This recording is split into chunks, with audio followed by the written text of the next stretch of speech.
À cette heure-là, on y voit des gens formidables. Des gens qui parlent comme des livres, comme des dictionnaires.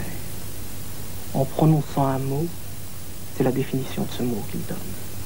Rien à voir avec le jargon, le langage chiffré du Nouvel Observateur ou du Monde. Je me souviens d'un arabe qui disait, en prononçant chaque syllabe, « Il paraît que les femmes noires font l'amour de façon extraordinaire. Quand l'homme introduit son organe sexuel dans le vagin de la femme, il paraît qu'il y fait une chaleur de fournaise. C'est un administrateur des colonies qui me l'a dit. » J'aimerais pouvoir parler comme ça.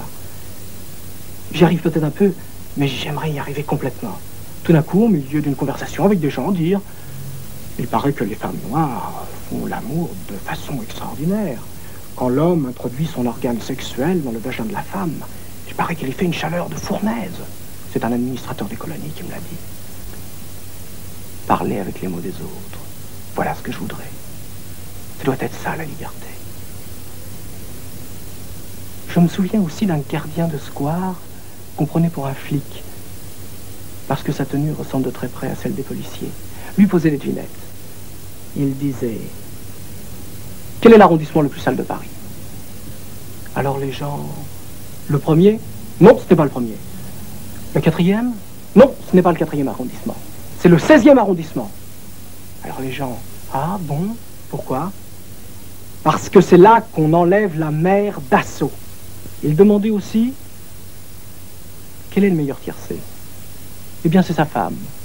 Alors les gens, ah bon, pourquoi? Eh bien, parce qu'on peut la toucher dans l'ordre, dans le désordre et sans combinaison. Il racontait aussi une autre histoire, mais je m'en souviens plus. Il y avait un type qui cherchait une chambre et qui s'en prenait à un autre qui parlait de l'existence de Dieu. Il lui disait « Moi, monsieur, je cherche une chambre. C'est bien plus important que l'existence de Dieu. » Il y avait un groupe de sournois qui faisait un bruit d'enfer. Un autre groupe qui complotait dans un coin et que j'appelais des cerveaux croates. Et qui se sont finalement révélés être des cerveaux croates. Un jour de mai 68, il y avait beaucoup de monde dans le café. Et tout le monde pleurait. Tout un café pleurait. C'était très beau. Une grenade lacrymogène était tombée. Si je n'y étais pas allé régulièrement tous les matins, je n'aurais rien vu de tout cela. Alors que là, sous mes yeux, une brèche s'était ouverte dans la réalité. Il est trop tard, n'y allons pas. J'ai peur. J'ai peur de ne plus rien y voir. J'ai peur. J'ai peur. Je ne voudrais pas mourir.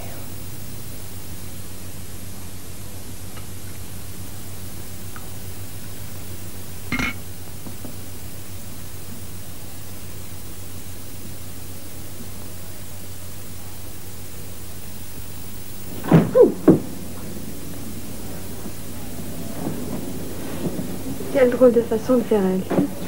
J'ai vu faire ça dans un film. Les films, ça sert à ça, à apprendre à vivre, à apprendre à faire un lit.